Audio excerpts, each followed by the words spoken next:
vida me levou a entender que, independente talvez da categoria, sub-13, 14, 15, 17, 20, até chegar no profissional, eu acho que uma coisa talvez o jogador de futebol tenha que ter como, acho, prioridade, que é se tornar um cara muito autônomo naquilo que ele quer fazer dentro do jogo, dentro do treino, que ele tem que ter a capacidade de ser muito independente, né? Do 13 ao 15, 17, 14, ainda existe um lado um pouco mais lúdico, um lado menos, talvez, responsável naquilo que o jogador precisa ser, porque a especialização da profissão muito cedo torna ela muito chata depois, no final do processo de sub-20 para eles. Então, acho que o jogador precisa desenvolver todas essas competências, saber o que é Corinthians, conseguir ser um jogador que consiga resolver os problemas do jogo, mas ter prazer de continuar jogando futebol. Nessa idade, né, nessa categoria, o atleta está passando por diversas transformações, né? E essas transformações um pouco que balizam e pautam as nossas decisões sobre quais conteúdos são mais relevantes, por qual caminho a gente tem que progredir, né?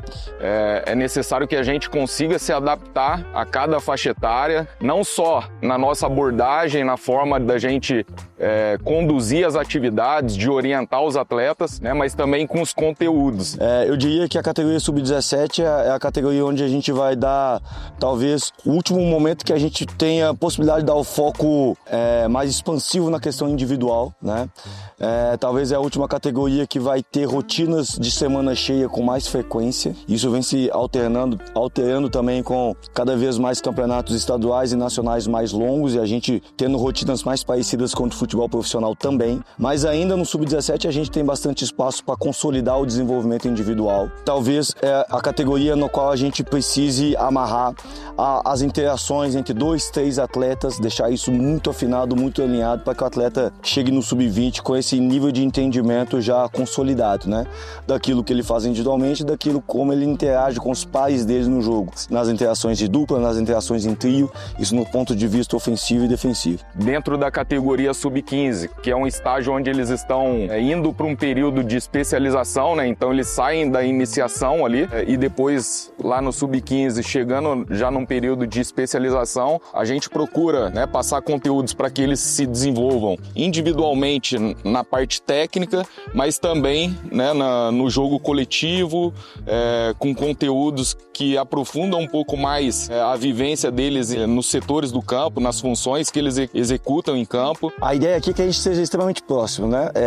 Eu basicamente procuro passar o dia no CT, né? E sempre ter acesso às rotinas de treino do sub-15, do sub-16, do sub-20. Eu tô chegando, né? Mas eu vou buscar com o Du e com a comissão do sub-16 mostrar as nossas vulnerabilidades, as nossas carências e aquilo que a gente entende que deva ser um caminho para o atleta chegar no sub-17 ao nível que a gente espera. E nessa mesma linha, escutar bastante do sub-20, aquilo que o sub-20 e o departamento de futebol profissional demandam de um jogador, né? Qual as características que eles precisam, qual é o tipo de conteúdo que o atleta precisa já ter para conseguir fazer parte do próximo nível. Eu tenho um cuidado gigante, através desses anos todos que eu vivi, de saber que eu trabalho pro clube, que o clube é maior do que eu, o clube é maior do que os meus gostos e eu preciso fazer o melhor pro clube. Então acho que dentro disso tudo tenho tentado ouvir todos os treinadores, os departamentos, o que eles podem falar dos jogadores e depois ter muito claro os planos de ação para poder potencializar tudo aquilo que já existe de bom e aquilo que pode ser melhorado.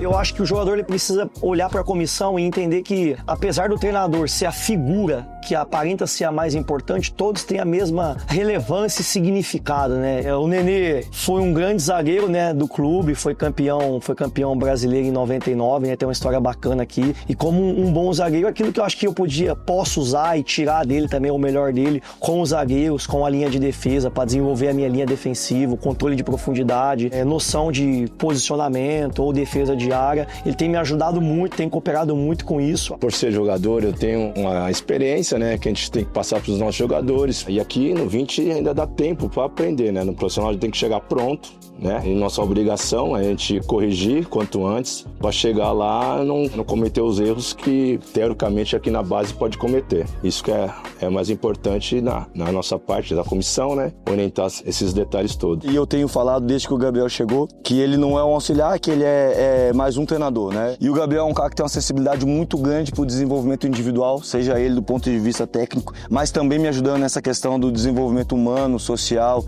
e mental dos atletas, e ele vai ter uma importância muito grande nesse sentido aqui com a gente. Eu acredito que o cara conseguir cuidar, principalmente, como eu já falei, da saúde mental, né? E já começar a alinhar quais são as possibilidades dos planos de carreira, ter uma boa possibilidade de ter um staff por trás, eu digo dentro do clube principalmente, né? Mas não só nele. Porque a gente sabe que daqui a gente tem a oportunidade de trabalhar, sei lá, por ano com 30, 40 garotos, mas não são todos que vão chegar nem na categoria sub-20, nem no profissional, né? Então, equacionar os sonhos, descobrir quais são os próximos passos, aquilo que ele precisa evoluir para atingir tanto a categoria 20 quanto a profissional, eu acho que esse é o principal trabalho que a gente tem que fazer e auxiliá-los, né? Bom, o Luciano Netter é um treinador também da categoria, né? Então ele tem um papel fundamental, né, junto com os demais membros ali da comissão, nessa abordagem junto aos atletas, na preparação dos conteúdos, no planejamento. O nosso papel dentro da categoria é dar sempre conteúdos para que os atletas possam ter autonomia dentro do campo, ter a facilidade, facilitar para eles nos momentos que eles encontrarem dificuldades dentro do campo, sempre dar conteúdos para que eles possam desenvolver o melhor deles, principalmente nas dificuldades, né? Na hora que eles precisarem daquele momento mais difícil do jogo, eles estarem aptos para desenvolverem e solucionarem o problema. A análise de desempenho ela é sempre focada em trabalhar pro atleta, né? Para gerar uma tomada de decisão, né? Para a comissão técnica atingir um objetivo estabelecido. Então, dessa forma, nas diferentes categorias a gente vai ter diferentes objetivos, né? Então, às vezes numa categoria de iniciação, mais experimentação, mais avaliação da característica dos jogadores, de um jogo livre que eles apresentam, já indo de um sub-15 para um 17, já um pouquinho mais de conceito, já ensinando ideias para eles, diferentes ideias, já avaliando o comportamento deles em situação competitiva. E aí, a hora que entra de um 17 para 20, já um período já de lapidação, já bastante valorização da parte atlética do atleta, né? Bastante valorização das tomadas de decisões dele, né? Do que ele consequencia, né? Do que ele experimenta de consequências do desempenho dele, seja as coisas boas, seja coisa ruim. Normalmente a minha semana começa com feedback ali, uma reunião com a comissão. A gente alinha os treinos, em cima dos treinos eu já vou ajustando alguns vídeos ali para preleção e nesse meio tempo eu vou observando o adversário. Então eu faço uma análise do adversário no início da semana. Em cima do que eu vejo do adversário, a gente modula algumas coisas ali para o treino da semana. Então em cima dos treinos eu já separo algumas coisas para preleção e ao decorrer da semana eu vou separando lances individuais para dar feedback para os atletas. Quando a gente avalia o desempenho de um atleta, a gente associa com essas informações que a gente traz da fisiologia, é quando a gente consegue mensurar se o potencial dele já está cheio, se o copo dele já está próximo do máximo do que ele pode atingir ou se ainda ele pode atingir mais. Então, às vezes a gente vai ter um atleta que é melhor do que o outro numa categoria, mas esse atleta melhor, ele é melhor nesse momento, nessa categoria, porque ele já pode estar próximo do teto dele, né? E o outro atleta que talvez seja um pouquinho pior em termos de desempenho e força e resultados nessa categoria, mas ele tem margem para evolução, talvez a gente projeta que ele vá superar esse atleta que é melhor que ele hoje. Então é dessa forma que a gente tenta especular com base em dados, né? Com base em avaliação, em dados da fisiologia, em dados do desempenho do atleta, de força, até em conjunto também com a preparação física, para a gente estimar essa avaliação do atleta.